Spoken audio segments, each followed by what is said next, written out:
దేవునికి స్తోత్రం. కూడి వచ్చిన అందరికి కూడా యేసుక్రీస్తు నామమున శుభములు తెలియజేస్తూ ఉంటున్నాను. ప్రియమైన వర్లారా, మరి సంఘ పెద్దలు అందరు తీసుకున్న నిర్ణయం ప్రకారంగా ఈ వారం కూడా మనము ఇలాగే ఆన్లైన్లో ఆరాధన జరుపుకుంటున్నాము. దేవుని చిత్తమైతే మరి వచ్చే ఆదివారం అంటే 19వ తారీఖు నుంచి యథావిధిగా ఆరాధన ఆలయంలో కొనసాగుతుంది 10:30 గంటలకు. దయచేసి అందరూ కూడా సమయాన్ని పాటించి 10:30 గంటలకు 19వ తారీఖు నుంచి ఆ, మందిరంలో ఆరాధన జరుగుతుంది కాబట్టి 10:30 గంటల ఆరాధనలో పాల్పంపులు పొందుకోండి. అప్పటి వరకు ఇలాగా మనం దూరాలు పాటించక తప్పదు. ఎందుకంటే ఉన్న పరిస్థితులు అలాగున్నాయి. ఆ, బయట వార్తలు ఏవేవో వార్తలు, అందుకొరకు మన జాగ్రత్తలో ఉందాము అన్న ఉద్దేశంతో ఆ, మీ అందరి ఆరోగ్య దృష్ట్యా అందరి ఆరోగ్యం అందరూ బాగుండాలి కాబట్టి ఈ నిర్ణయం తీసుకున్నారు. అందరూ సహకరించండి. ప్రార్థనాపూర్వకంగా మనము ఒకరినొకరు ప్రార్థనలు ఎత్తిపట్టుకుంటూ ఒకరినొకరు బలపరుచుకుంటూ ముందుకు సాగుదాం. అందరూ ఆరోగ్యంగా ఉన్నారనుకుంటాను. దేవుడి కృపను బట్టి నెమ్మదిగా అందరూ ఆ, మంచి స్వస్థతతో ఉండాలని ప్రభుపేట కోరుకుంటున్నాను. మరి ఈరోజు ధ్యానం కొరకు ఏర్పాటు చేయబడిన వాక్య భాగాన్ని చదువుకొని ప్రార్థనతో మనం ఈ కూడికను ప్రారంభించుకుందాము. మొదటిగా తల్ల వంచినట్లయితే తల్ల వంచి కళ్ళు మూసుకొని ప్రార్థన చేసుకుందాము. ప్రార్థన తర్వాత బైబిల్ వాక్యం చదివి మనము ధ్యానంలోకి వెళదాం. మహోన్నతుడైన దేవా, కృపగలిగిన రక్షక, నీకు స్తుతులు స్తోత్రములు వందనాలు చెల్లిస్తూ ఉంటున్నాము. ఈ రోజు వరకు మీ కాపుదల సంరక్షణ మాకు అనుగ్రహించి మంచి ఆరోగ్యాన్ని ఇచ్చి బలమునిచ్చి కాపాడి సంరక్షించి మమ్మల్ని సజీవుల లెక్కలో ఉంచినందుకు ఈ పునరుత్థాన దినములో ప్రభా మిమ్మల్ని ఆరాధించడానికి మాకిచ్చిన ఈ తరుణాన్ని బట్టి నీకు స్తుతులు స్తోత్రములు చెల్లిస్తూ ఉంటున్నాము. మా ప్రభా, మీరు గొప్ప దేవుడు అంటున్నారు, పరిశుద్ధుడు. మీలాంటి దేవుడు ఇంకొకరు ఎవరు కూడా లేరు. మీరే అద్వితీయ సత్య దేవుడైనందుకు నీకు స్తోత్రం చెల్లిస్తూ ఉంటున్నాము. మా తండ్రి, మేము ఈ రీతిగా మా గృహాలలో మిమ్మల్ని ధ్యానించుకోవడానికి మీరు మాకు అనుగ్రహించిన ఈ గొప్ప తరుణాన్ని బట్టి నీకు స్తోత్రం చెల్లిస్తూ ఉంటున్నాము. ఈ ఆరాధన అంతటిలో కూడా మీరే తోడుండండి. విద్యుత్ శక్తిని, వాతావరణ పరిస్థితులను సమస్తాన్ని మీ స్వాధీనంలో ఉంచుకొని ఏ విధమైన ఆటంకాలు లేకుండా ప్రతి విధములైన ఆటంకాలను, అపవాదిక అంధకార క్రియలను యేసు నామమున బంధించి పారదోలుతూ ఉంటుండగా మీ అధ్యక్షతన మీ నామ ఘనత కొరకు మా ఆత్మీయ జీవితానికి దీవెనకరంగా అనుగ్రహించమని వేడుకుంటున్నాము. బలహీనుడైన నన్ను కూడా మీ సిలువ చాటున మరుగుపరిచి నాతో మాతో మీరు మాట్లాడమని, మీరే మహిమ పొందమని మమ్మల్ని అందరినీ మరొకసారి మీ కృపా హస్తాలకు అప్పగించుకుంటూ ఘనత మహిమ ప్రభావాలు మీకు ఆపాదిస్తూ యేసుక్రీస్తు అతి పరిశుద్ధ నామమును అడుగుతూ ఉంటున్నాము తండ్రి. ఆమేన్. ఆమేన్. ప్రియమైన వర్లారా, మరి ఈరోజు ధ్యానం కొరకు కీర్తన గ్రంథము కీర్తన 147 147వ కీర్తన మొదటి 5 వచనాలు చదువుకుందాం. 147వ కీర్తన మొదటి 5 వచనాలు చదువుతుంటున్నాను. యెహోవాను స్తుతించుడి, మన దేవునికి స్తోత్రగానము చేయుట మంచిది, అది మనోహరము, స్తోత్రము చేయుట ఒప్పిదము. యెహోవాయే యెరూషలేమును కట్టువాడు, చెదరిన ఇశ్రాయేలీయులను పోగు చేయువాడు. గుండె చెదిరిన వారిని ఆయన బాగు చేయువాడు, వారి గాయములు కట్టువాడు. నక్షత్రముల సంఖ్యను ఆయన నియమించి ఉన్నాడు, వాటికన్నిటికీ పేర్లు పెట్టి ఉన్నాడు. మన ప్రభువు గొప్పవాడు, ఆయన అధిక శక్తి కలవాడు, ఆయన జ్ఞానమునకు మితి లేదు. చదవబడిన వాక్యము దేవుడు మన వినికిడిలో ఆశీర్వదించునుగాక. ఈ దినాలలో ఏది గొప్పది అన్న చర్చ ఎక్కువగా ఉంటున్నది. ఎవరు గొప్ప? దేశాలు నేను గొప్ప అంటే నేను గొప్ప అని. ముఖ్యంగా ఈ పరిస్థితుల్లో, ఈ కరోనా పీరియడ్లో సైంటిస్టులు అందరూ కూడా ఎవరు ఈ కరోనా వ్యాక్సిన్ను ఏ దేశం ముందు కనుక్కుంటుంది, ఎవరు కనుక్కుంటే మేమే గొప్ప, నేనే గ్రేట్ అని చెప్పి చెప్పుకోవడం కొరకు వాళ్ళు కొన్ని పరిస్థితులు చూస్తే జరగవలసిన టెస్టులన్నీ కూడా కంప్లీట్ కాకముందే మేమే దాన్ని కనుగొన్నాము అని ముందుకు చెప్పుకోవడానికి ప్రయత్నాలు చేస్తుంది. బహుశా మన దేశం కూడా అలాగనే ఆగస్టు 15 వ్యాక్సిన్ వచ్చేస్తుంది అని చెప్పి మనము డిక్లేర్ చేసేసుకుంటున్నాం.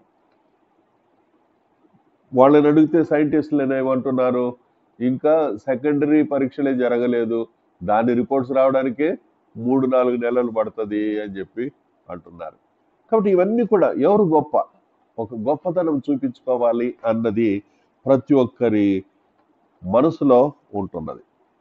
చదువు గొప్పదా, ధనము గొప్పదా, ఏది గొప్పది? కత్తి గొప్పదా, పెన్ను గొప్పదా, తల్లి భార్యన, తండ్రి గురువ, ఎవరు అన్న చర్చ ఉంటున్నది. ఎవరు గొప్ప, ఎవరు గొప్పవారు? కీర్తనకాడు అంటాడు, మన ప్రభువు గొప్పవాడు, మన ప్రభువు గొప్పవాడు. 104వ కీర్తన 2వ వచనము చదివినట్లయితే, యెహోవా నా దేవా, నీవు అధిక ఘనత వహించిన వాడవు, నీవు మహాత్యమును ప్రభావమును ధరించి ఉన్నావు అని అంటున్నాడు. ప్రభువు గొప్పవాడు అన్న దర్శనము కల జీవితంలో ఎన్ని గొప్ప సమస్యలున్నా కూడా అవి చిన్నగా కనపడతాయి. ఉదాహరణకు మనం చూసినట్లయితే, తన గొర్రెపిల్లను పట్టుకొని పోతుంటున్న ఎలుగుబంటి వచ్చినప్పుడు, ఎలుగుబంటి కంటే, సింహము కంటే ప్రభువు గొప్పవాడుగా చూశాడు దావీదు. గొల్యాతు కంటే ప్రభువును గొప్పవాడుగా చూశాడు. కాబట్టి వాటినన్నిటినీ జయించి అతను విజయ జీవితము జీవించగలిగి ఉంటున్నాడు. అయితే ఈ రోజుల్లో అనేక మంది క్రైస్తవులు మన ప్రభువు గొప్పవాడు అని మాటకు చెబుతూ ఉంటున్నా కూడా ఆయనను గొప్పవాడిగా చూడలేకపోతూ ఉంటున్నారు. చాలామంది ఇంకా ఆయన మరియమ్మ ఒడిలో పడుకొనున్న బాలయేసునిగానే చూస్తూ ఉంటున్నారు. ఒక నిస్సహాయ స్థితిలో ఉంటున్న బాలకునిగానే ఊహిస్తూ ఉంటున్నారు. ఇంకా కొద్దిమంది కాళ్ళు చేతుల్లో మేకులు దిగించబడి సిలువలో వేలాడుతూ ఉంటున్న ప్రభువును చూస్తూ ఉంటున్నారు. అంతేగాని ఆ ప్రభువు ఆయన భూమి ఆకాశములను సృష్టించిన వాడని ఇందాక మనం చదివి ఉంటున్నాం. ఏమని? నక్షత్రముల సంఖ్యను ఆయన నియమించి ఉన్నాడు, వాటికన్నిటికీ పేర్లు కూడా పెట్టినవాడు ఆయనే. ఈరోజు మనము ఒక్కొక్క నక్షత్రాలు కనుక్కొని ఎవరైతే దాన్ని కనిపెట్టారో వాళ్ళ పేర్లు పెట్టుకుంటున్నాం, కానీ మొదటినే వాటికి అన్నిటికీ పేర్లు పెట్టినవాడు మన ప్రభు అని బైబిల్ గ్రంథము సెలవిస్తూ ఉంటున్నది. ఆయన గొప్పవాడు, ఆయన సర్వోన్నతుడైన కుమారుడు. ఈ గొప్పవాడు ఎలాంటి గొప్పవాడు అని మనము ఈరోజు ధ్యానించుకుందాం. నిజమే, గొప్పవాడు అని చెప్పి అంటున్నారు కదా. ఏ రీతిగా ఆయన గొప్పవాడయ్యాడు అని మనము చూసినట్లయితే, యోహాను సువార్త 8వ అధ్యాయం 53వ వచనములో ఇశ్రాయేలీయులు అంటే యేసు ప్రభువాన్ని పరీక్షించడానికి వచ్చిన వారు, శాస్త్రులు, పరిసయ్యులు, ఆయనను ఆ రోజుల్లో తికమక ప్రశ్నలు వేసి ఏదో రీతిగా చిక్కించుకోవాలని ఒక మతపరమైన ఛాందస్సవాదంతో ఉంటున్న వారు, మాకే అంత తెలుసు, మేమే గొప్పవాళ్ళము అనుకుంటున్న వారు యేసు ప్రభువును ఒక మాట అడిగారు. మన తండ్రి అయిన అబ్రహాము చనిపోయాడు కదా, నీవు అతని కంటే గొప్పవాడివా అని వాళ్ళు ప్రశ్నిస్తుంటున్నారు. ప్రవక్తలు చనిపోయిరి, నీవు ఎవరివని చెప్పుకుంటున్నావు అని ఆయనను అడిగారు. నువ్వు అబ్రహాము కంటే గొప్పవాడివా అంటే, అబ్రహాము, ఆయన పితరుడైన అబ్రహాము ఇశ్రాయేలీలకు, యూదులకు అందరికీ పితామహుడు అయిన ఆయన నుంచే ఆ ఇశ్రాయేలు జనాంగం లేదా యూదా జనాంగం అన్న సంతతి వచ్చిందని చెప్పి మూల పురుషుడైన అబ్రహాము కేవలము యూదులకు మాత్రమే కాదు, మహమ్మదీయులకు లేదా ఇష్మాయిలీలకు కూడా మూల పురుషుడు ఈయనే కదా, అబ్రహాము. ఇశ్రాయేలీలకు, ఇష్మాయిలీలకు, విశ్వాసమును బట్టి క్రైస్తవులకు అందరికీ మూలాధారము అబ్రహాము. మరి ఇంత గొప్పగా ఎంచబడిన అబ్రహాము ఆయన కంటే నువ్వు గొప్పవాడివా అని చెప్పి యేసు ప్రభువుని వారు ప్రశ్నించారు. ప్రశ్నించినప్పుడు మనం చూస్తే ఆ అబ్రహాము గొప్పగా ఎంచబడ్డాడు, మృతి నొందాడు. ప్రవక్తలు కూడా మృతి చెందారు. జకరియా గ్రంథంలో 1వ అధ్యాయం 5వ వచనంలో ఏమంటున్నాడంటే, మీ పితరులు ఏమయ్యారు, ప్రవక్తలు నిత్యము బ్రతుకుతారా అని ప్రశ్నిస్తుంటున్నారు. అబ్రహాము 175 సంవత్సరాలు జీవించిన తర్వాత ఆయన మృతి చెందాడు. ఆయన సమాధి మమ్రే ఎదుట ఉన్న మక్బేలా అను గుహలో ఈరోజు కూడా ఉన్నది. అయితే యేసుక్రీస్తు అబ్రహాము కంటే గొప్పవాడు.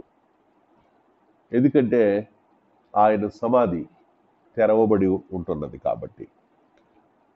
యేసుక్రీస్తు అబ్రహాము కంటే గొప్పవాడు ఎందుకంటే ఆయన సజీవుడు కాబట్టి.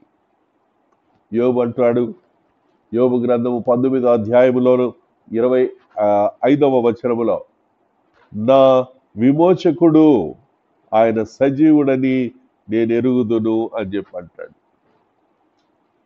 నా విమోచకుడు సజీవుడని యోబు దర్శిస్తూ ఉంటున్నాడు. దార్శనికంగా ఆయనను చూశాడు కాబట్టి అంటున్నాడు. కాబట్టి సజీవుడు, మృత్యుంజయుడైన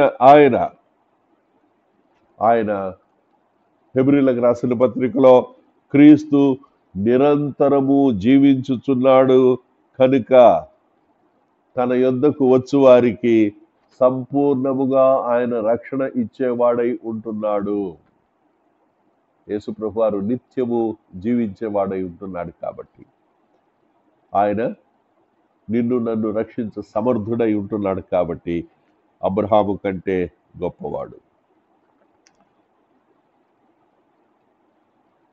అబ్రహామును హెచ్చించే ఇశ్రాయేలీయులను చూచిన బాప్తిసమిచ్చు యోహాను, అబ్రహాము మాకు తండ్రి అని మీలో మీరు చెప్పుకొని తలంచవద్దు, దేవుడు ఈ రాళ్ల వలన అబ్రహామునకు పిల్లలు పుట్టించగలడని మీతో చెప్పుచున్నానని మత్తయి సువార్తలో అంటున్నాడు. మృతతుల్యమైన అబ్రహాము స్త్రీ గర్భముడి నిలిచిపోయిన సారా ద్వారా సంతానమును సముద్ర తీరమందలి ఇసుక రేణువల వలెను, ఆకాశమందలి నక్షత్రముల వలెను విస్తరింప చేయగలిగిన వాడు ప్రభువు. కాబట్టి ఆయనే అబ్రహాము కంటే గొప్పవాడు. ఎందుకు అంటే పైనుంచి వచ్చేవాడు అందరికీ పైవాడు కాబట్టి ఆయన పైనుంచి వచ్చిన వాడు అబ్రహాము కంటే గొప్పవాడు. దాని తర్వాత కొత్త నిబంధన గ్రంథములోకి వచ్చినప్పుడు ఇందాక మనం చదివింది కూడా ఈ పరిసయ్యులు వీళ్ళు అడిగిన ప్రశ్నలు. రెండవదిగా యోహాను పత్రికలోనే, యోహాను సువార్తలోనే 4వ అధ్యాయములో ఆ సమరయ స్త్రీ యేసు ప్రభువారు యాకోబు బావి దగ్గర ఉన్నప్పుడు ఆమెను దాహం అడిగి ఉంటున్నప్పుడు ఆమెతో మాటలు మాట్లాడుతూ ఉన్నప్పుడు, నేను ఎవరినో నీవు తెలిస్తే నన్ను నువ్వు నీళ్ళు అడిగేదానివి, నేను నీ దాహాన్ని తీర్చగలిగిన వాడను అని చెప్పంటే, ఏమయ్యా ఈ బావి నీరు ఆయన త్రాగి మాకు ఇచ్చిన మన తండ్రి అయిన యాకోబు కంటే నీవు గొప్పవాడివా అని చెప్పి ప్రశ్నిస్తుంది ప్రభువాన్ని. ఎందుకంటే నువ్వు యాకోబు కంటే గొప్పవాడివా అని ఆ సమరయ స్త్రీ సాధారణంగా యేసు ప్రభువాన్ని ప్రశ్నించింది.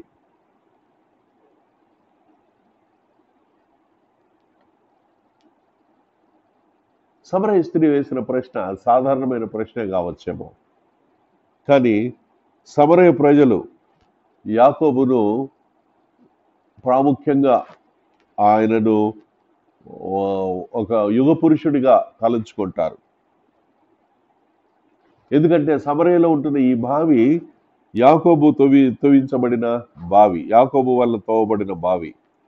ఎన్నో వేల సంవత్సరాలు యాకోబు తర్వాత ఎన్నో సంవత్సరాలు, వేల సంవత్సరాలుగా గతించినా కూడా ఆ బావిలో ఉంటున్న నీరు నేటికి కూడా ఉబుకుతూ ఉంటున్నది. యాకోబు బావి ఈ రోజు కూడా, అంటే యేసు ప్రభువారు గతించిపోయి 2000 సంవత్సరాల పైన అవుతున్నా కూడా ఈ ప్రశ్న అడిగి 2000 సంవత్సరాలు అయింది ఇప్పటికీ. దాని ముందు ఎన్ని వేల సంవత్సరాలు చూడండి. ఇన్ని వేల సంవత్సరాలుగా నీరు అందుతూనే ఉంది, ఆ బావిలో నీరు కొదవ కాలేదు.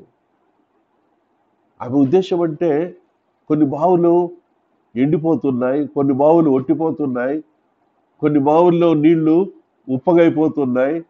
కానీ యాకోబు గొప్పవాడు, యాకోబు గొప్ప భక్తుడు, ఆయన తవ్విన బావి ఊట ఇప్పటికీ తరిగిపోకుండా మాకు దాహము తీరుస్తూనే ఉంది. మరి అంతటి గొప్ప యాకోబు ఉంటే నువ్వు ఆయన కంటే ఎందులో గొప్ప అన్నట్లుగా ఆమె ప్రశ్నిస్తుంది. అందుకు ప్రభువారు అంటున్నారు, నిజమే, యాకోబు తవ్విన బావి ఇన్ని వేల సంవత్సరాలుగా నీరు ఉబుకుతూనే ఉంది, నిజమే.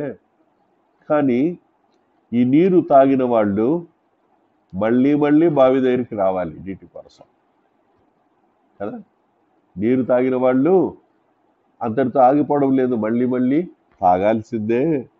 అయితే నేనిచ్చే నీళ్లు తాగిన వారు అని చెప్పి అంటున్నారు. ఆయన ఇచ్చే నీళ్లు తాగిన వారు ఎన్నడును దప్పికొనడు. ఆయన ఇచ్చు నీళ్లు నిత్య జీవమున కొరకై ఊరెడు నీటి బుగ్గగా ఉంటుంది. ప్రియమైన దేవుని బిడ్డలారా, ఆయన ఇచ్చే నీరు తాగినట్లయితే నీలో నుంచి జీవజలపు బుగ్గలు ఊరుతాయి, జీవజల నదులు. ఆయన ఇచ్చే ఆశీర్వాదం నువ్వు పొందుకున్నట్లయితే అది నీ జీవితంలో ఊబికి ఇతరులను ఆశీర్వాదములతో తడిపే రీతిగా ఆయన ఇచ్చే అభిషేకం నిన్ను పరిపూర్ణమైన అభిషేకం, ఏ కొరతలు లేనిది. మనుషులు ఇస్తే ఏదో ఒక కొరత, ఏదో ఒక లోపం. మనము ఒక మంచి విందు భోజనానికి వెళ్ళామనుకోండి, అన్నీ తింటాం, తిన్న తర్వాత బాగుందా అని ఒక క్రిటిక్ అడిగాడు అనుకోండి, ఏదో ఒక లోపం చెప్తాం కదా. ఆయన ప్రపంచ ప్రసిద్ధిగాంచిన వంటలవాడు షెఫ్ అయిండొచ్చేమో, లేదా ప్రపంచంలోనే ఎంతో విలువైన ఆహారం సిద్ధపరిచి నీ ముందు పెట్టి ఉండొచ్చేమో, ఏదో ఒకటి ఉప్పు తక్కువైందనో, ఇంకొద్దిగా కారం ఉంటే బాగుండేదేనో, లేకుంటే మసాలాలు తగ్గిపోయినాయనో, ఏదో, లేదా అన్నం ఎక్కువ ఉడికిపోయిందనో, లేకుంటే పలుగ్గా ఉందనో, కొరతలు.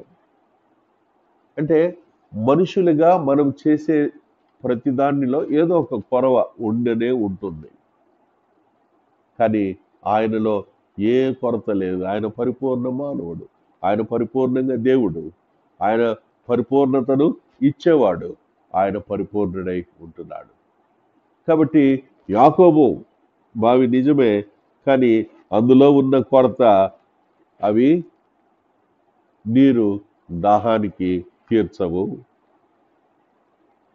నేనిచ్చే నీళ్లు ఎప్పటికీ నీవు దాహం కొనకుండా. బావి నీరు శరీరానికి మాత్రమే ఉపయోగపడుతుందేమో, అయితే ప్రభువు గొప్పవాడు. ఆయన మన ప్రాణాత్మ దేహములకు, మన ప్రాణాత్మ శరీరాలకు అవసరమైన సమస్తమును ఇస్తూ ఉంటున్నాడు. కాబట్టి పరలోక సంబంధమైన సమస్తమైన ఆశీర్వాదాలతో మనల్ని ఆశీర్వదించి ఉన్నాడని ఎఫెసీయులకు రాసిన పత్రికలో పౌలు భక్తుడు రాస్తూ ఉంటున్నాడు.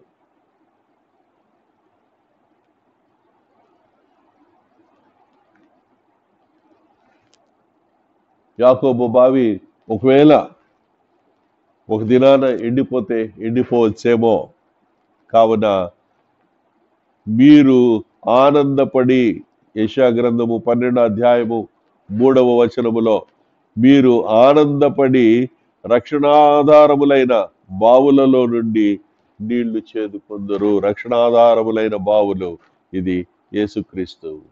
ప్రేమ దేవుని బిడ్డలారా, యాకోబును కాదు, యాకోబు కంటే గొప్పవాడు మన ప్రభు అయిన ఆయన. అందుకనే ప్రయాసపడి భారం మోస్తున్న వాళ్ళారా, మీలో ఎవరైనా దప్పికొన్నట్లయితే నా దగ్గరికి రండి అని చెప్పి ఆయన పిలుస్తుంటున్నాడు. దాహం కొన్నవారు, రూకలు ఉన్నా లేకపోయినా నా దగ్గరికి రండి, మీ దాహాన్ని నేను తీరుస్తాను, మీకు సేద తీర్చేవాడని నేను అని చెప్తుంటున్నాడు. ఆయన గొప్పవాడు. ఆయన అబ్రహాము కంటే గొప్పవాడు. ఆయన యాకోబు కంటే గొప్పవాడు. మూడవదిగా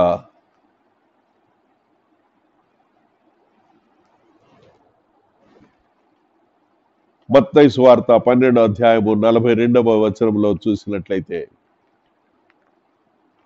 ప్రభువారు అంటున్నాడు, ఇదిగో సొలొమోను కంటే గొప్పవాడు ఇక్కడ ఉన్నాడు. సొలొమోను యొక్క జ్ఞానమును వినడానికి దూర ప్రాంతాల నుంచి, దక్షిణ దేశపు రాణి సొలొమోను దగ్గరికి ఆయన జ్ఞానం వినడానికి వచ్చిందంట. అయితే ఇదిగో సొలొమోను జ్ఞానము కంటే మించిన జ్ఞానము కలిగిన వాడు ఇక్కడ ఉన్నాడు. ఇశ్రాయేలు చరిత్రలో రాజుకు సొలొమోను కాలము బంగారు యుగముగా, గోల్డెన్ ఇరాగా అది మార్చబడి వినపడుతూ ఉంటున్నది. ఎందుకంటే గత వారం కూడా మనం ధ్యానించాం సొలొమోను పరిపాలన ఎలాగ ఉండిందని. సొలొమోను పరిపాలన సమృద్ధి ఉండింది. సొలొమోను ఆ గొప్ప దేవుని ఆలయాన్ని కట్టిన తర్వాత ఎంతో మిగులు ధనము, ఐశ్వర్యము, గొడవలలో దాచపెట్టబడిన ధనం, అత్యధికంగా ధనం ఉండింది. పంటలు బాగా పండేవి. రాజ్యమంతా సుభిక్షంగా ఉండింది. రాజ్యం సుభిక్షంగా ఉంది. ఐశ్వర్యము, ధనముతో తొలతూగుతూ ఉండింది. శత్రుభయం లేదు. ఇంకేం కావాలండి? మనకు ఈరోజు డ్యూటీ లేదు, బయటకు పోయి తెచ్చుకోవాల్సిన అవసరం లేదు, ఏమి కష్టపడాల్సిన పని లేదు అని చెప్పి అన్న వెంటనే మనం ఏం చేస్తాము? చేతిలో రిమోట్ పట్టుకొని కూర్చుంటాం కదా, టీవీ ముందు రిలాక్స్. ఏమిటి? ఏ చిక్కు చింత లేదు, అన్నీ జరిగిపోతున్నాయి. అలాంటి కాలం సొలొమోను, అలాంటి యుగము. యుద్ధాలు లేకుండా దేశము విశ్రాంతిగా ఉండింది.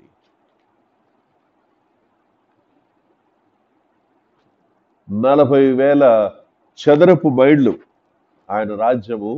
40,000 చదరపు మైళ్ళ ఆ రాజ్యాన్ని ఆయన ఎంతో సామర్థ్యంగా పరిపాలించి యెరూషలేములో ఒక గొప్ప దేవాలయాన్ని కట్టాడు. ఆ దినాలలో సొలొమోను 3 విషయాలలో గొప్పవాడిగా ఎంచబడ్డాడు. ఒకటి, ఆయన ఏలుబడిలో, పరిపాలన విషయంలో గొప్పవాడు. జ్ఞానము విషయంలో గొప్పవాడు.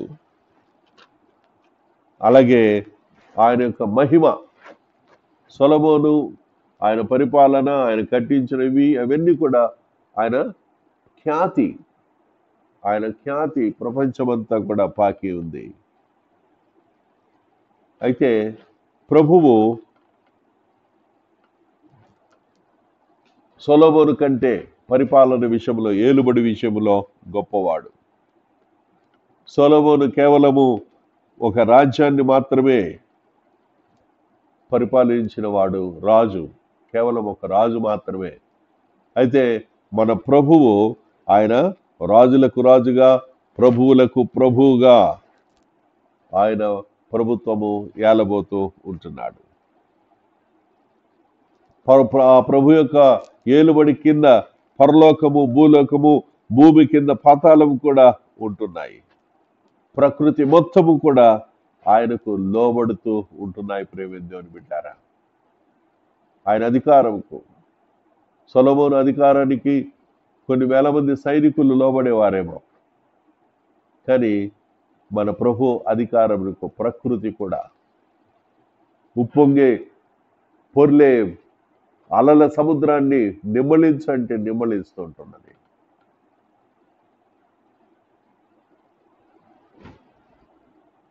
ప్రకృతిని శాసించారు ప్రభువారు. మృతులను సైతం లేపాడు ప్రభువారు కదా. ఆయనకు సర్వాధికారము ఇవ్వబడి ఉన్నది. భూమి మీదను, భూమి కిందను, పరలోకములోను ఈ నామమునకు మించిన ఇంకొక నామము లేదు. కాబట్టి పరిపాలన విషయంలో ఆయన గొప్పవాడు. అయితే అధికారం విషయంలో సొలొమోను కంటే గొప్పవాడు ప్రభువు. సొలొమోను జ్ఞానము గొప్పదని ప్రపంచమంతా కూడా చెప్పుకున్నది. అయితే అమాయకులకు తెలివినిచ్చేవాడు ఆయనే. సొలొమోను ప్రార్థనను విని సొలొమోనుకు జ్ఞానమును ఇచ్చినవాడు ఆయనే. కాబట్టి ఇచ్చినవాడే గొప్పవాడు, కానీ దాన్ని పుచ్చుకొని ఉంటున్న వాడికి జ్ఞానం ఉంటే, దానికంటే ఇచ్చినవాడు ఎంత జ్ఞానం ఉంటే ఆ జ్ఞానములో నుంచి ఇస్తాడు. కాబట్టి ప్రభువే మనకు జ్ఞానమును, నీతియు, పరిశుద్ధతయు, విమోచన ఉన్నాడని కొరింథీయులకు రాసిన మొదటి పత్రికలో అపోస్తలుడైన పౌలు చెప్తూ ఉంటున్నాడు. సొలొమోను మహిమ కంటే, సొలొమోను ఖ్యాతి కంటే ప్రభు యొక్క ఖ్యాతి గొప్పది. ఎందుకంటే సొలొమోను సుందరమైన ఆ యెరూషలేము పట్టణాన్ని కట్టించాడేమో, దేవాలయాన్ని కట్టించాడేమో, లేదా తన నగరులను అప్పట్లో ప్రసిద్ధిగాంచిన ప్రపంచ వింతల్లో వింతగా హ్యాంగింగ్ గార్డెన్స్ అని దాన్ని సృష్టికర్తగా ఉన్నాడేమో. కానీ మన ప్రభువు ఆయన ఎంత గొప్పవాడంటే, ఆయన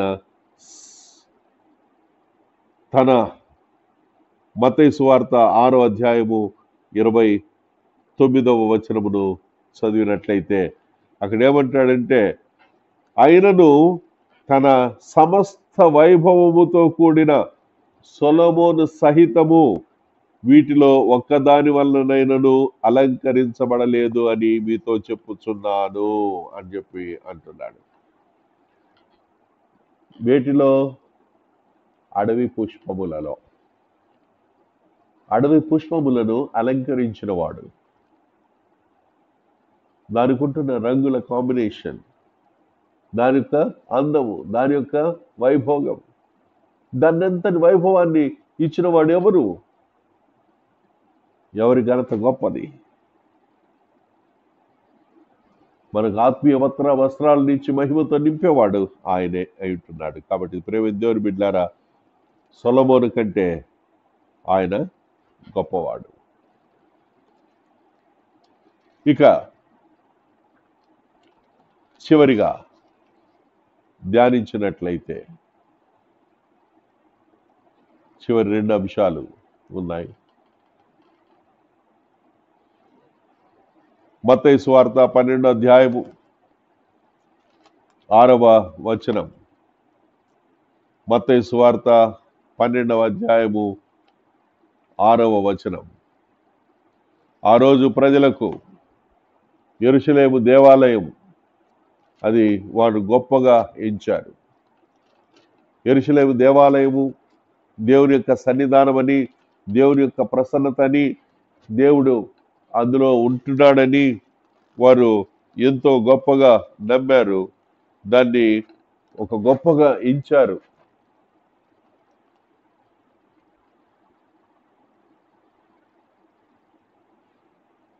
కాబట్టి దేవాలయాన్ని, అంటే ఒక విధంగా వాళ్ళు దేవాలయాన్ని పూజించడం మొదలుపెట్టారు. మరియు యాజకులు విశ్రాంతి దినమున దేవాలయములో విశ్రాంతి దినమును ఉల్లంఘించియు నిర్దోషులై ఉన్నారని మీరు ధర్మశాస్త్రము చదవలేదా? యేసు ప్రభువారు ఒక విశ్రాంతి దినమున చేయకూడనిది ఏదో చేశాడని ఆయన శిష్యుల గురించి చెప్తూ ఉంటున్నారు. అయ్యా, నీ శిష్యులు విశ్రాంతి దినమున చేయకూడనిది నీ శిష్యులు చేయిస్తున్నారని ఆయనతో చెప్పినప్పుడు వారితో అంటున్నాడు ప్రభువారు, అయ్యా, ఏది గొప్పది? విశ్రాంతి దినము గొప్పదా? మరియు ఏమంటున్నాడంటే, ఇదిగో దేవాలయము కంటే గొప్పవాడు ఇక్కడున్నాడని మీతో చెప్పుచున్నాను. విశ్రాంతి దినము దేవాలయము అని చెప్పి మీరు దేవాలయాన్ని ఒక ఎస్టీమ్గా చూస్తుంటున్నారు. నేను దేవాలయము కంటే గొప్పవాడను అని చెప్పి అంటున్నాడు.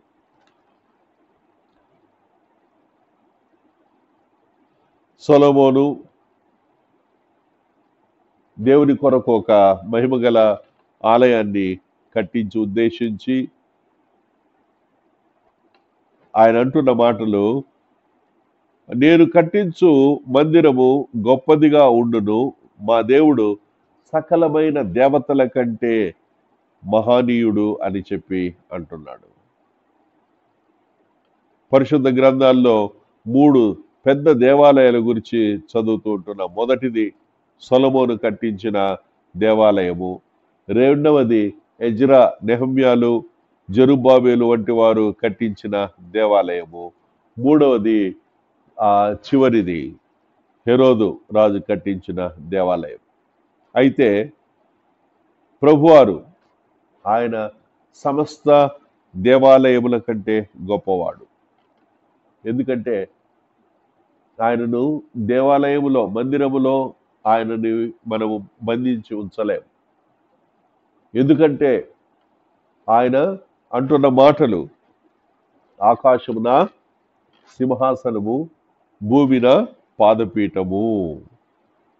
మరి మీరు నా కొరకు ఎలాంటి మందిరాన్ని కడుతున్నారు? మనం కట్టాలంటే భూమి మీద కట్టాలి.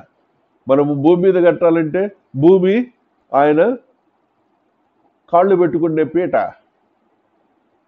భూమి నా పాదపీఠం అంటున్నాడు. మరి పాదపీఠము, ఒక పీట మీద మన కాళ్ళు పెట్టుకునే ఎత్తైన చిన్న పీట వేసుకుంటాం కదా, దాని మీద మందిరం కట్టి దాంట్లో ఆయన ఉంచగలమా? ఆయన అంతకు తగ్గించగలమా?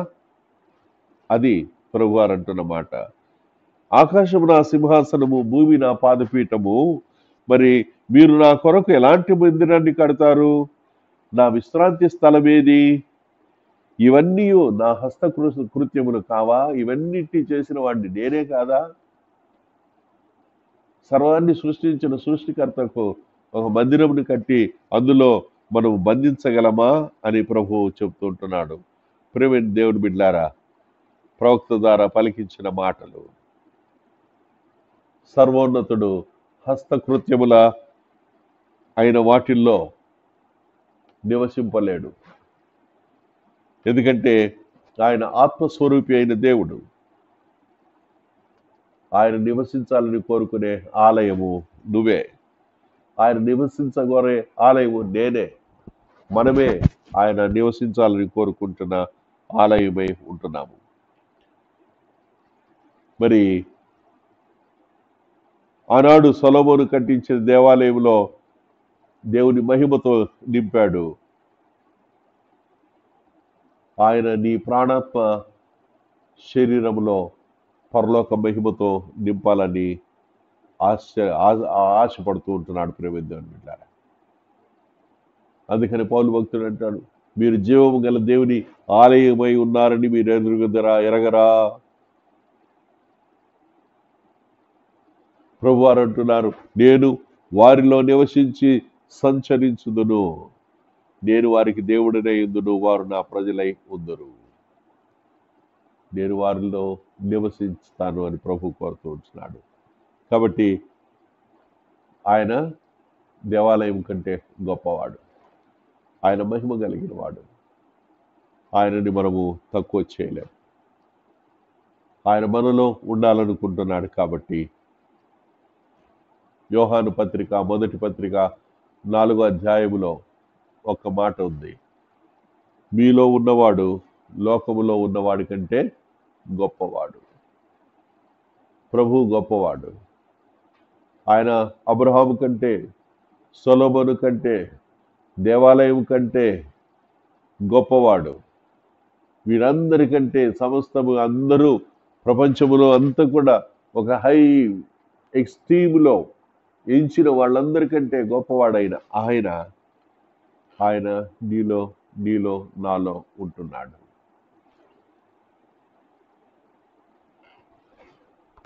లోకములో ఉంటున్నది ఎవరు? వాడు సాతాను. వాడి కింద సోదె చెప్పేవారు, అబద్ధాత్మలు, మోసగించే ఆత్మలు, ఇతర చెడు కార్యాలు చేసే ఆత్మలన్నీ, క్రియలన్నీ కూడా ఉంటున్నాయి. పతనమైన దేవదూతల ఆత్మలు, ఈ తంత్రాలు మంత్రాలు అంటూ ఈ మాంత్రిక విద్యలలో ఉపయోగిస్తూ ఉంటున్నాయి. అయితే ప్రభువు ఆయన దేవదూతల కంటే గొప్పవాడు, శత్రువు బలము కంటే గొప్పవాడు. ఆయన నీలో ఉంటున్నాడని గ్రహించవా? నీలో ఉంటున్నాడని గ్రహించవా? దేవుని బిడ్డారా, ఈరోజు ఇక్కడ ఉంటున్నావు నువ్వు, ఈ మాటలు వింటున్న నీవు ఎలాంటి స్థితిలో ఉన్నావో నాకైతే తెలియదు. మానసికంగా కురిగి ఉంటున్నావేమో. ఎందుకంటే ఈ దినాల్లోని చాలా మంది మానసికంగా కురిగిపోతూ ఉంటున్నారు. ఈ బయట జరుగుతుంటున్న వార్తలు విని, వార్తలు పెడితే ప్రతి ఒక్క వార్త కరోనా తప్ప ఇంకొక వార్త రావడం లేదు. దానికి తోడు ఈ సైంటిస్టులు రోజుకొక ప్రయోగాలు చేసి అది ఎట్లా ప్రబలుతుందని ఇప్పుడు ఇంకా కొత్త మాటలు, అది గాలిలో ఇది ఇన్ని రోజులు అది గాలిలో ప్రయాణం చేయదన్నారు, ఇప్పుడు గాలిలో ప్రయాణం చేస్తుంది అంటున్నారు. ఇన్ని రోజులు ఈ యొక్క కరోనా ఈ యొక్క వైరస్కు ఎన్నో కొన్ని లక్షణాలు చెప్పారు, కానీ ఇప్పుడు ఏ లక్షణం లేకుండానే పాజిటివ్ అవుతూ ఉంటున్నారని చెప్పి వింటున్నాం. ఇలాంటి వార్తలన్నీ విన్ని మానసికంగా కురిగిపోతుంటున్నామేమో, భయపడుతూ ఉంటున్నామేమో. అయితే ఒకటి, నీలో ఉన్నవాడు ఈ లోకములో ఉన్నవాడి కంటే గొప్పవాడు. నీలో ఉన్నవాడు ఈ లోకములో ఉన్నవాడి కంటే గొప్పవాడని గ్రహించవా? గొప్పవాడు, సర్వ సృష్టిని సృష్టించిన సృష్టికర్త అయిన దేవుడు, సర్వబల సంపన్నుడు, సర్వజ్ఞాన సంపన్నుడు, అంటే సర్వమును ఎరిగినవాడు ఆయనే. బుద్ధి విజ్ఞాన సర్వ సంపదలు ఆయనలో ఉంటున్నాయని చెప్పి వింటున్నాగా. అలాంటి దేవుడు నీ దేవుడని, అలాంటి దేవుడు నీలో ఉన్నాడని నువ్వు గ్రహించినట్లయితే నీలో భయము ఉండదు. నీలో డిసప్పాయింట్మెంట్, డిస్కరేజ్మెంట్, ఒకలాంటి డిస్కరేజ్మెంట్కి వెళ్ళిపోతున్నాం. ఏంటి ఏం చేస్తే ఏం చేద్దాం, ఏమి చేసినా ఏం ప్రయోజనంలే కదా. జీవితంలో నిరాశ, నిస్పృహ. ఎందుకంటే నువ్వు లోకాన్ని చూసి భయపడుతున్నావు. నీ బయట ఉన్న బాహ్యంగా చుట్టుపక్కల ఉంటున్న వాటిని చూసి, ప్రకృతిని చూసి నువ్వు భయం చెందాల్సిన అవసరం లేదు. ఈ మాటలు వింటున్న నీవు భయపడాల్సిన అవసరం లేదు. ఎందుకంటే నీలో ఉన్నవాడు ఈ లోకములో ఉన్నవాడి కంటే గొప్పవాడు. మనకు తెలుసు, కంఠతగా చెప్తావు. నేను ఈ కీర్తన అని చెప్పి అన్నాను అనుకోండి, ఓ కంఠత చెప్పేస్తారు. మన బిడ్డలు చాలా తెలివిమంతులు, బైబిల్ చక్కగా చదివేవాళ్ళు, బైబిల్ వాక్యాలన్నీ చాలా చక్కగా కంఠత తెలుసు. 91వ కీర్తన కదా, మనకందరికి చాలా ఇష్టమైన కీర్తన. ఈ కీర్తన మీకు ఎంత కంఠత వచ్చు నాకు తెలుసు. ఎందుకంటే మీరు చక్కగా బైబిల్ చదువుతున్నారు, బైబిల్ వాక్యాలు కంఠత పెడుతున్నారు. ఐ అప్రిషియేట్ మిమ్మల్ని. అయితే ఒకటి, ఈ కంఠత పెట్టడము వాక్యము, నేను కీర్తన 91 అన్న వెంటనే గడగడ చెప్పగలిగిన మీరు ఈ వాక్యం ఎక్కడి నుంచి చెప్తున్నారు? ఇక్కడి నుంచి కదా. ఈ వాక్యము ఇక్కడి నుంచి చెప్తున్నారు. ఏమని? ఓ మహోన్నతుని చాటు నివసించేవాడు, సర్వశక్తుని నీడను విశ్రమించువాడు, ఆయనే నా కోట, నా శైలము, నా ఆశ్రయదుర్గమని నేను యెహోవాను గురించి చెప్తాను. ఇంకా వేటకాని ఊరిలో నుండి నాశనకరమైన తెగులు రాకుండా నేను కాపాడేవాడు. ఆయన తన రెక్కలతో నిన్ను కప్పుతాడు. రాత్రి వేళ కలుగు భయము, పగటి వేళ ఎరుగు బాణము, చీకటిలో సంచరించు తెగులు, మధ్యాహ్నమందు పాడు చేయి రోగము నిన్ను ఏమి చేయలేవు. నీ కుడి పక్కన 1000 మంది పడినను, నీ పక్కన 1000 మంది పడినను, నీ కుడి పక్కన 10,000 మంది కూలినను అపాయమేది. వావ్, చాలా చక్కగా చెప్తున్నావు. ఎక్కడి నుంచి? నిజంగా ఆయన నీలో ఉంటే నువ్వు ఎలాగుండాలంటే ఇలాగుండాలి. మహోన్నతుని చాటున నివసించేవాడు, సర్వశక్తుని నీడను విశ్రమించేవాడు. భయం లేదు, ఆందోళన లేదు, ఏదొచ్చినా నేను ఎదుర్కోగలను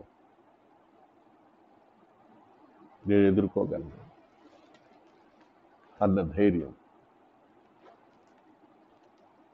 ఈ మధ్యకాలంలో నేను ఒక డాక్టర్ గారితో మాట్లాడుతూ ఉన్నాను. మాట్లాడుతున్న సందర్భంలో ఆయన కరోనా గురించి కూడా చెబుతూ, సార్ కరోనా ఈ వార్తలు విని విని విని ఒకలాంటి భయము వచ్చేసింది ప్రజల్లో. అందుకనే కరోనా అన్న వెంటనే ఈ మధ్య ఈ 2-3 మొన్న ఒకతను ట్యాంక్ బండ్లో దూకాడు. నెల్లూరులో ఒకతను కరోనా లక్షణాలు ఉన్నాయని టెస్ట్ చేసుకున్నాడంట. జకీర్ హుస్సేన్ అనే అతను టెస్ట్కి ఇచ్చి టెస్టులు రిపోర్ట్లు రాకముందే ఆత్మహత్య చేసుకున్నాడు. తీరా రిపోర్ట్స్ ఏమొచ్చాయి? నెగిటివ్.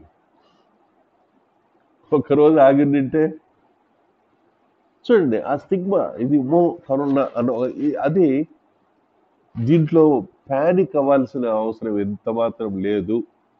ప్యానిక్ కాకుండా, అంటే తొక్కులాడకుండా, ఆందోళన చెంది అని చెప్పి కలగకుండా నెమ్మదిగా నిలకడగా నిలబడి నెమ్మదిగా ఆలోచించి దానికి తగు జాగ్రత్తలు తీసుకుంటూ ప్రివెంటివ్ మెడిసిన్స్ అవన్నీ వాడుకుంటూ ఉంటే ఈ కరోనా ఏమి చేయదు అని చెప్పి డాక్టర్లు చెప్తున్నారు. ఒక డాక్టర్ అయితే ట్రీట్మెంట్ ఇస్తున్నాడు, దానికి మందులు. ఆ మందులు ఎంతవరకు పనిచేస్తాయో నాకైతే తెలియదు, కానీ ఆయన చెప్పే ధైర్యం మాటలు, ఆ డాక్టర్ చెప్పే ధైర్యపరిచే మాటలు ఏవైతే ఉన్నాయో ఆ పేషెంట్లో ఒక స్థైర్యాన్ని ఇస్తుంది, దాన్ని ఎదుర్కొనడానికి బలాన్ని ఇస్తుంది కదా. మనం డాక్టర్ల మాటను నమ్ముతాం, ఒక మనిషి మాటను నమ్ముతాము, ఆ మనిషి ఇచ్చే భరోసా మీద మనం నిలబడతాము, ధైర్యంగా ఉంటాం, ముందుకు సాగుతాము. మరి ఇన్ని చేసిన ప్రభు మీద మనం ఎందుకు నిలకడగా ఉన్నాం? నేను బిడ్డారా, విశ్వాసి అని మనము విశ్వాసంగా పిలువబడుతుంటాం. నీవు నేను మన విశ్వాసాన్ని అది క్రియ రూపంలో పెట్టి, ఎస్, నాలో ఉన్నవాడు ఈ లోకంలో ఉన్నవాడి కంటే గొప్పవాడు, నాలో ఉన్నవాడు ఈ కరోనా కంటే గొప్పవాడు అది ధైర్యంగా సాక్షి జీవితం ఎందుకు జీవించలేకపోతున్నాం?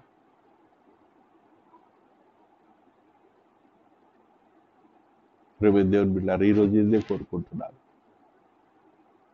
నీవు సేవిస్తుంటున్న దేవుడు, నేను సేవిస్తున్న దేవుడు సజీవుడని నేను ఎరుగుదునని చెప్పిన యోబులాగా, నేను సేవిస్తుంటున్న దేవుడు, నా ప్రభువు గొప్పవాడు, మన ప్రభువు గొప్పవాడు.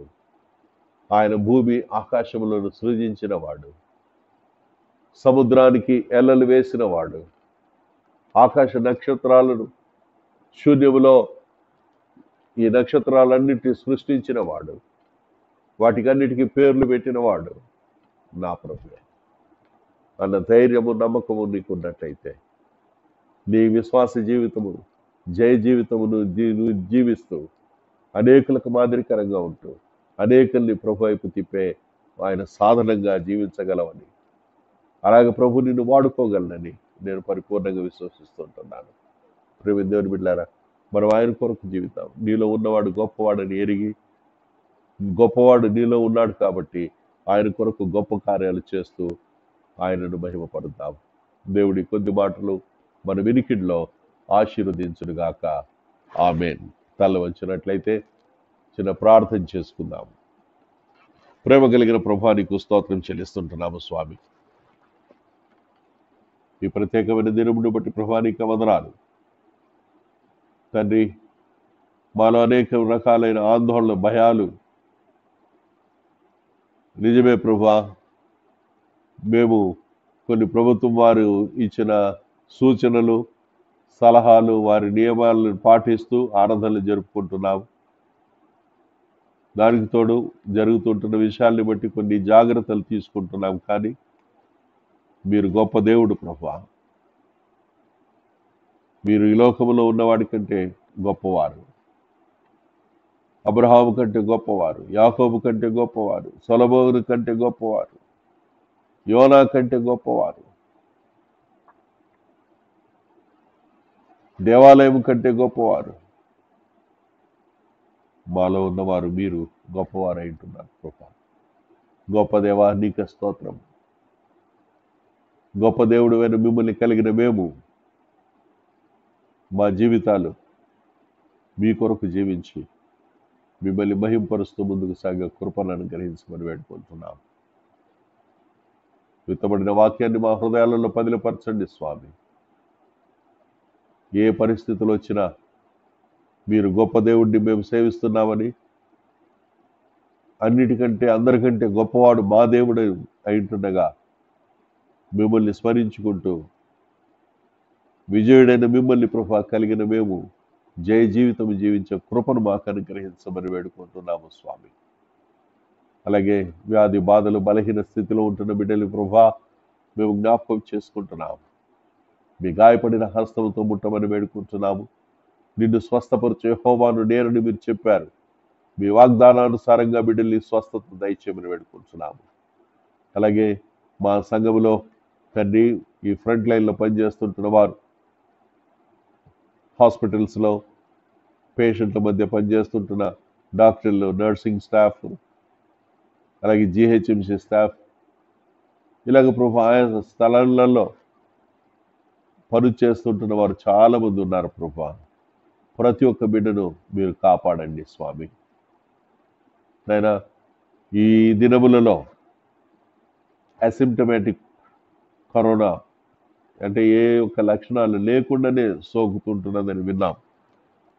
మరి బిడ్డలు ప్రభా రోగుల్ని ట్రీట్ చేస్తుంటున్న డాక్టర్లకైతేనేమి, నర్సులకైతే వారికి రోగ లక్షణాలు లేవు కాబట్టి వారితో తండ్రి దగ్గరగా సన్నిహితంగా మాట్లాడడం బట్టి ఎలాంటి బలహీనత బిడ్డలకు దరిచేరకుండా మీరు కాపాడి సంరక్షించండి. నెమ్మదిని దయచేయమని వేడుకుంటున్నాము.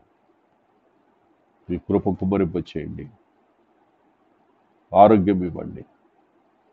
మీరు గొప్ప దేవుడు అంటుండగా గొప్ప దేవుడిని కలిగిన మేము మీ కొరకు గొప్ప కార్యములు నిర్వర్తించడానికి మమ్మల్ని బలపరిచి వాడుకోమని వేడుకుంటూ ఈ దినాశీర్వాదాలతో దీవించమని మీరే మహిమ పొందమని యేసుక్రీస్తు అతి పరిశుద్ధ నామమును అడిగి వేడుకుంటున్నాం మా ప్రభు తండ్రి, ఆమేన్. పరలోకమందున మా తండ్రి, నీ నామము పరిశుద్ధపరచబడుగాక, నీ రాజ్యం మాకు వచ్చుగాక, నీ చిత్తం పరలోకం మీద ఎలాగో అలాగే భూమి మీద నెరవేరుగాక. మాకు కావలసిన ఆహారాన్ని నేడు మాకు దయచేయండి. మా రుణస్తులను మేము క్షమించిన ప్రకారంగా మమ్మల్ని క్షమించండి. శోధనలోకి తేక కీడు నుంచి తప్పించండి. ఎందుకంటే రాజ్యము, బలము, మహిమ నిరంతరము నీవైనాయి తండ్రి, ఆమేన్. మన తండ్రి అయిన దేవుని ప్రేమ, కుమారుడు రక్షకుడు మన ప్రభువైన యేసుక్రీస్తు వారి కృప, పరిశుద్ధాత్మ దేవుని యొక్క నిన్న సహవాసము, సన్నిధాన ప్రసన్నత కూడి ఉంటున్న మనకు సకల భక్తులకు సదాకాలం తోడైండి కాపాడి సంరక్షించునుగాక, ఆమేన్. ప్రియమైన వారులారా, మరొకసారి జ్ఞాపకం చేస్తున్నాను, ఈ ఆన్లైన్లో మెసేజ్ ఈ వారమే, వచ్చే వారం అంటే 19వ తారీఖు నుంచి 10:30 గంటలకు యథావిధిగా ఆలయంలో ఆరాధన ప్రారంభించబడుతుంది. చర్చ్ మొత్తం శానిటైజ్ చేయబడుతుంది. మీరు కూడా వచ్చేవారు అందరూ కూడా ఆలయానికి వచ్చేవారు, మందిరానికి వచ్చేవాళ్ళు మాస్కులు ధరించి రావాలి. అలాగే డిస్టెన్స్ పాటిస్తూ, దూరాన్ని పాటిస్తూ కూర్చోవాలి. ఏర్పాటు చేసిన సీట్లలోనే కూర్చొని ఆరాధించాలి. కాబట్టి గవర్నమెంట్ రూల్స్ ప్రకారంగా వారిచ్చిన దాని ప్రకారంగానే ఏర్పాటు చేస్తున్నాము. కాబట్టి మందిరానికి వచ్చేవారు ప్రత్యేకంగా ప్రతి ఒక్కరూ తప్పనిసరిగా మాస్కులు ధరించి మాత్రమే రావాలి. వచ్చే వారము అంటే 19వ తారీఖు నుంచి యథావిధిగా మందిరంలోనే ఆరాధన జరుగుతుంది. కాబట్టి ఇది సంఘ పెద్దలందరూ తీసుకున్న నిర్ణయం. కాబట్టి మనము మళ్ళీ సంతోషంగా దేవుని ఆలయంలో సోషల్ డిస్టెన్స్ పాటించుకుంటూ దేవుడిని ఆరాధించుకుందాం. దేవుడు మిమ్మల్ని ఆశీర్వదించును గాక. Stay home, stay safe. జాగ్రత్తగా మంచి పౌష్టికాహారాన్ని తీసుకోండి, ఇమ్యూనిటీని పెంచుకోండి. అవసరం ఉంటే తప్ప ఊరికి అటు ఇటు తిరిగి అనారోగ్య పాలు కావద్దని మరీ కోరుకుంటున్నాను. దేవుడు మిమ్మల్ని అందరినీ ఆశీర్వదించును గాక, ఆమేన్.